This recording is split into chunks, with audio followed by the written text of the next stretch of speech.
أعوذ بالله من الشيطان الرجيم بسم الله الرحمن الرحيم الحمد لله الذي أنزل على عبده الكتاب ولم يجعل له عوجا السلام عليكم ورحمة الله মুসলিমদের মাঝে যেমন দানবীর রয়েছে অমুসলিমদের মাঝেও অনেক দানবীর রয়েছে।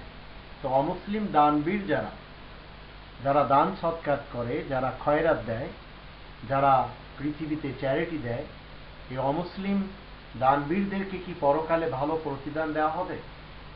এই প্রশ্নের উত্তরে কোরআন ৩৩ নম্বর সূরা আল আহজাবের ১৯ নম্বর আয়াতে বলছে, আশিহাতান আলাইকুম ফাইদা জাআল খাউফু রাআইতাহুম ইয়ানজুরুনা ইলাইক তাদুরু আ'য়ুনুহুম কাল্লাযী ইউগশা আলাইহি মিনাল মাউত ফাইদা যাহাবাল খাউফু সারাকুকুম বিআলসিনাতিন ফিদাদিন আশিহাতান আলাল খায়র উলাইকা লাম ইউমিনু ফাআহবাতাল্লাহু আমালাহুম ওয়া কানা যালিকা আলাল্লাহি ইয়াসীরা।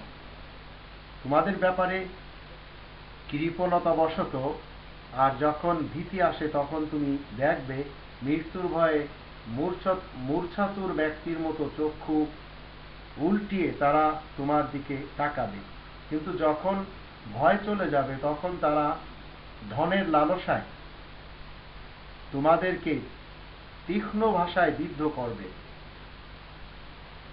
তারা ঈমান আনে নাই মোটেই, এজন্যই আল্লাহ তাদের ঈমান না আনার কারণে তাদের যত কার্যাবলী রয়েছে সবই নিষ্ফল করে দিয়েছেন।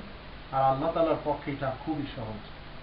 একজন ব্যক্তি যদি ঈমান না আনে, সে যত বড়ই দানবীর হোক না কেন, আল্লাহ তাআলা বলছেন ফাআহবাতা আমালহুম, তাদের কোনো আমলের প্রতিদান দেওয়া হবে না, সে যত বড়ই দানবীর হোক না কেন। তো মুমিন মুসলিম দানবীরদের জন্য ইহ এবং পরকাল রয়েছে, অমুসলিম দানবীরদের জন্য পরকালে কোনো প্রতিদান নেই। এটি হচ্ছে কোরআনের ফয়সালা।